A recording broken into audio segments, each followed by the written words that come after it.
Today we're with our friends at Plow World in beautiful East Bethel, Minnesota.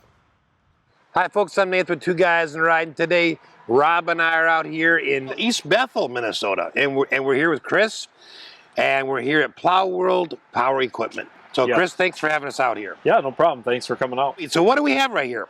So this is an Argo Frontier Scout, 700 Scout. It's a 6x6 completely amphibious vehicle.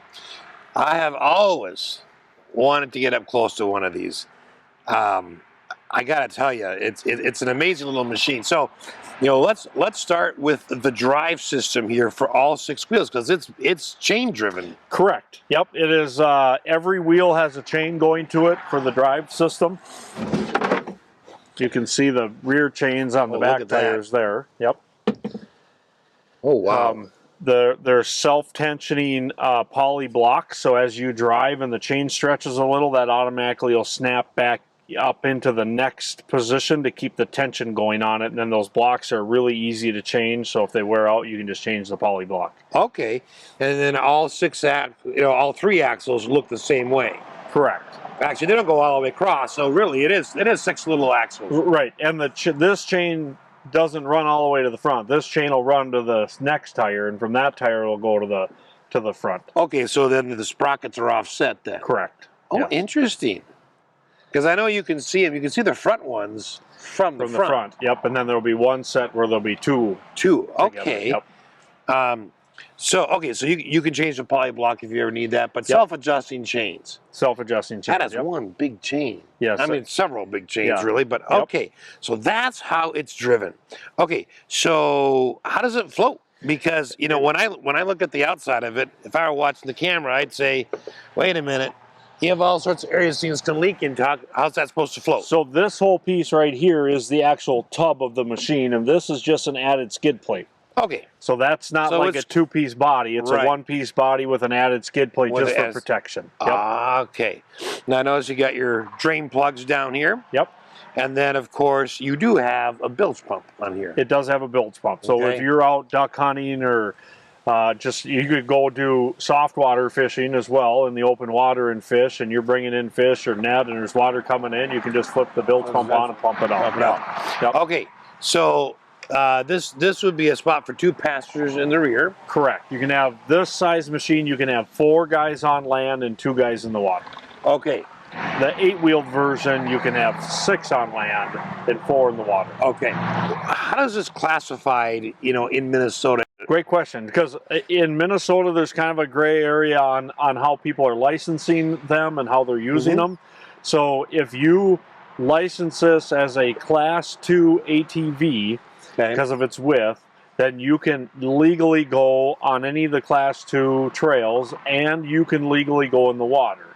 The biggest trick, though, is when you go in the water with it, you have to follow the marine rules. So you got to have a fire extinguisher, you got to have a life jacket, a throwable, and then when you get out of the water, you got to pull your drain plugs and pick all the weeds off. Right, like you would for a boat. Correct. This is amphibious. It goes in the water. Is there a propeller system? Nope. The tires, the chevron pattern on the tires are what do your paddling. Okay. So top speed, it has got a low and a high speed for as far as gear selection. Yeah. Top speed on this on dry land, right around 22 miles an hour. Okay. And in water? 4 miles an hour. 4 miles an hour. Okay. Yes. And the thing is 4 miles an hour is not very fast in the water, but it is good.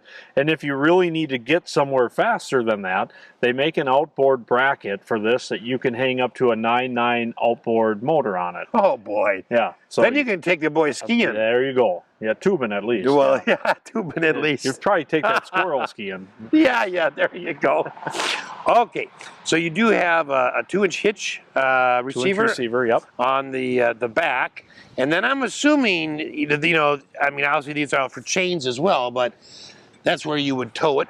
This is for pulling your competitor out, because you're not going to get this stuck. You're not going to get this stuck. All right, and then in the front, that's in case they get stuck the other way, you can pull them up. Correct. Okay, I get it. Things like the Warren hinge here, is that standard? On the Scout version, it is. You can add it to any of their models, but this is a Scout, so this is like their hunting package. Okay. With the rack and the bumper and the winch. Okay. And they do make a bracket too that you can slide into the rear hitch. Okay. And you can just unpin this winch and move it back there. So if you need to use it in the back, you can use it off the back of the machine as well. You know, it just amazes me. You can put an outboard on there, and then you can move your winch back and forth. So you don't have to have two winches. Nope, you can just unplug it here, and then you run when you do the rear winch package, you just run the wire back there, so it's right back there. Yep. Oh, that is sweet. Yep. Okay, now on the floor of the driver and passenger, this is about the only place we see metal. Correct. So what they did a couple years ago is this floor used to be like that plastic floor where it kind of dipped down, so you had a little bit more foot room. But it was hard for guys when they were climbing in and out to have a stable platform. So they switched to this metal platform and made it a flat floor, so it's easier when you're riding and climbing in and out. Okay. And I can see why, after climbing in and out a number of times today, I can see why that would be a benefit. All right, walk us through the controls on the handlebars. So this is another nice thing they've done in the last few years is gotten away from the twin handle setup, and it's more like a ATV now. Yeah. So ATV will have a thumb throttle. This actually has a pull throttle. So this one's a little easier. The pull throttle's easier when you're doing your turning and the machine might be moving around a bit to maintain a constant thing rather than just on your thumb. You got your brake, your typical start button on and off, high and low beam for your lights. Yeah, it's all pretty basic stuff up here. Down here you have your switch for your bilge pump. You have your winch in and out. You do have a 12-volt power port here. Okay, yep, circuit ladder style. Yep. And then your dash, which tells you your hours and your miles per hour and your fuel information. Yep. Okay. And then your parking brake. Okay, and then the gear selector, you know, is kind of sideways from what we normally think of on a gear shifter. So this machine has what's called their standard transmission. So it's all in one lever, does your reverse, low and high. Okay. They do have some machines that have the Admiral transmission, and that'll actually be separate levers. One will be for your forward and reverse, and one will be for your high and low. Okay, so when you turn this, the tires obviously don't actually steer. Correct. So how does it actually turn? It applies a brake on the side you're turning towards. Okay. So if you're taking a left, that when you turn this lever, it's actually plunging a brake caliper, which is applying a brake on a flywheel on this side, which is stopping these wheels but letting those ones spin. So it's kind of turning like a skid steer. All right, that makes sense. Now I think if we take a look underneath the hood, we can actually see where that whole system is. So on this machine and their machines that have the racks, these just pop out, and then you can flip it open. You can unpin this if you want to take it off completely. Right, which is really easy. Yep, this will just flip open as well. But this is also, you can just slide this off if you want as well. Get it out of your way if you need to. All right, so we got a Briggs & Stratton, but we'll get to that in a minute because I want to talk about those. Here's your steering. Yep. So when you turn this way, it's going to plunger one or the other springs back there. Okay. And that's what's applying your brake fluid to your brake calipers right here on either side of this transmission. Okay, so the brake on the left-hand side of the handlebars, does that run through the same system? Yep, it ties in right into the center, and then it pumps right here and pumps. But it does both at the same time. Correct. Instead of one side or the other. Correct. Okay, tell us a little bit about the engine. So this is the Vanguard, which is Briggs & Stratton's top engine. The Vanguard, this is the EFI, so electronic fuel injection, 23 horsepower. And you probably noticed, has plenty of power to do what you're doing. Yeah. Absolutely. Now, is this I got to think, is this the one with the cast iron sleeves? Yes. Okay. Yeah. Wow. Talk to us about the clutch and the gearing system right there. So the clutch on this is real similar to a snowmobile clutch. So it's centrifugal. The more gas you give it, the faster it spins, the more it moves and grabs the belt. So it works almost identical to a snowmobile clutch. So you have easy access to most everything you would want. I mean, you want to add oil, you want to check the oil, air filter. Yep, air filter, oil. All right at the top, battery right there at the top. Correct. Now, the front I'm gonna call it a firewall. It's not a firewall, but the front firewall area that can also be come out with a couple just screws. a few screws. You can pull that out. That gives you really nice access to changing brake pads if you need to change the brake pads for steering. And the brake pads are just held in with pins, so that's really easy too for a consumer to maintenance, right? If they have to change those, they don't necessarily need any tools to change pads. So if they have an extra set of pads with them and they're out hunting, they can just change them if they need to. Yep. Man. Same with the blocks, those tension blocks on the chains. You don't need any tools to change those things. Man, that's convenient. So now obviously this is designed to float up to here. Correct. Okay. You got small water, mono water maybe splashing in there, but not a lot. That's a pretty big lip. Yeah, and your tires help with some of the flotation too. So you're not, when you drive in the water, you're not just right up to the rim of this. Your tires are out of the water. So okay, so you're riding fairly high. Right. Now, unfortunately, the swamp nearby is not as full as it used to be, so we didn't want to get this mud either. Right. But we did have fun driving it. Yes, and I've learned of all the time I've spent in an Argo on the water, open water. Yeah. I have learned when you're turning, if you lean the direction you're turning and that pulls that outer row of tires a little bit more out of the water, it'll pretty much just turn right on a dime like it does on land. Really? Yeah, it's really nice that way. Interesting. So, yeah. Because I mean, you could drive this right into a lake. It doesn't have to be. We see this a lot in swamps and that kind of wetlands, but you can drive right into a lake. Yep. I mean, it'll work the same way. Make sure you got your plugs in. Yes, make sure you have the plugs in. It's not a good idea to go without them. Right. All right, tell us a little bit about the front lights. So on this model, the high and low beam are triggered in the same bulb. Okay. And they're just a projection headlight, your typical projection style headlight. That's a pretty good headlight, though. I mean, projection beams tend to be fairly good. I think so. With this day and age where LED is like the going thing, I think there's some situations where the LED is not necessarily the best light for the application. And so with these and their ATVs, the projector headlights are really nice on them. And in the back, what do they have? Those are LED taillights? Those are the LED taillights, yes. Okay. Yep. All right. So how many PSI do you run roughly in a tire on a vehicle like this? It's got to be pretty low. It's about 10. Ooh. So the feature of this rim you're looking at right here is this is a bead lock rim. Right. So you actually could run this all the way down to like 2 or 3 pounds of air and not lose your bead. And the benefit of that is if you're tooling around and messing around in the woods, it's going to be a lot softer ride.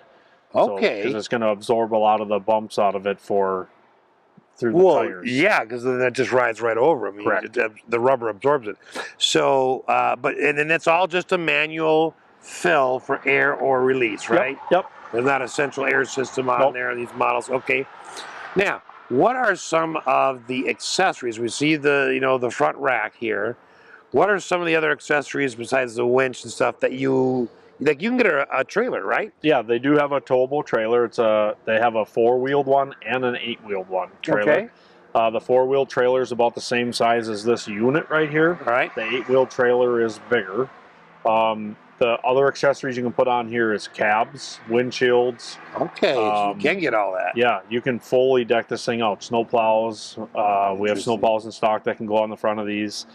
And talk about plow and snow because that's what we talk about a lot around here. Yes. But the ability of throwing tracks on this and a snowplow on the front, you can literally get on the top of a snow pile and plow a flat platform. You can go anywhere and plow the snow because they can just climb and just get there and do it. So they have tracks that you can buy that'll go right around these. Yeah, they have rubber tracks and then plastic tracks. Okay. And each kind of have their own benefit in different situations. That's interesting. So you can, wow.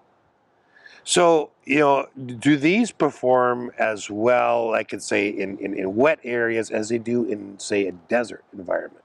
I would say yes. So I would say the desert area is going to bring you the same challenges as the wet area as far as slipperiness or material breaking out from underneath you. So if you're in a super sandy soil where it's loose sand, you'll struggle a little bit with the tires if you're trying to climb things, digging in. Yep. But with tracks, the motto is go anywhere. That's their motto. And literally if you put a set of tracks on there, you will go anywhere. There's no two ways about it. That's just amazing. That you can do all that with one vehicle. I mean, you got top speed of 22 miles an hour on land. You got enough speed in the water to get to where you're going. And then you got the ability to use it in anywhere. I mean, really. Right. Snow or desert. That's just amazing. Now, you do have a few amenities. You've got cup holders. Yep. Left and right. And then this must be your gas fill. That is for your fuel, yes. And it holds 7 gallons of gas. Okay. So that's going to last you a good couple hours. You know, honestly, I have been on some weekend excursions where we've ridden it quite a bit every day. Not necessarily like get on a hard packed trail and drive for miles, but we go out and use it in the woods and go do this and go do that. It's been used all day. And we've only used a couple gallons of gas. Really? Yeah, so they're fairly efficient. That's including going down in the water and driving in the lake and coming back out and going through the woods and doing different things. Wow, that's really good. That's impressive. Yeah, it is very good on fuel, but EFI too, so you get a little more fuel economics out of that. Okay, seat material. This is vinyl? That's vinyl, yes. Okay, and this does, I think this flips up, doesn't it? It does, yep. Okay. Flips forward, got some storage under there. You got comes with a strap so you can pull your buddy out when he gets stuck.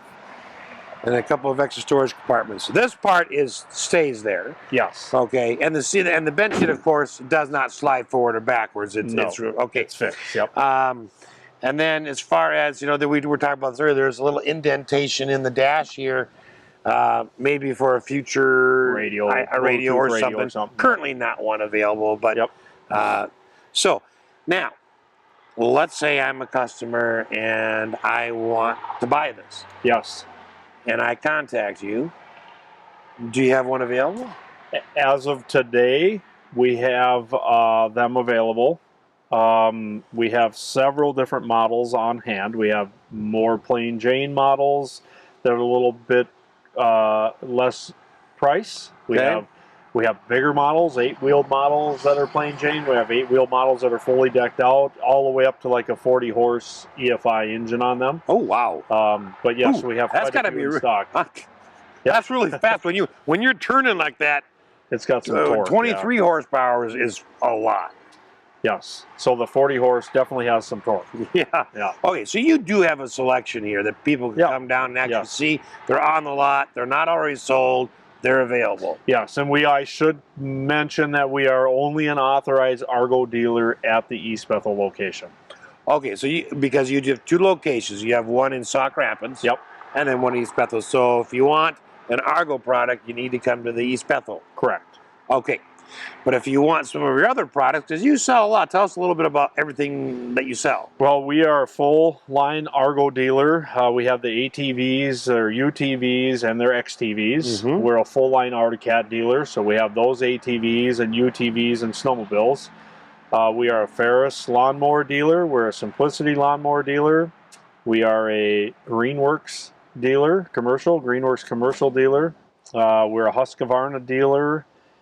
Big Frig cooler dealer, and then with snowplows, obviously we're Snowway and Meyer snowplow dealers. Okay. Yep. And you're a full service dealership, so whatever brand you sell, you also service them. Correct. Yep. And then 2 months ago, we also became an Alto's mower dealer. What is the warranty on these? So currently the warranty is 2 years. Okay. They do run some promos sometimes where they extend that.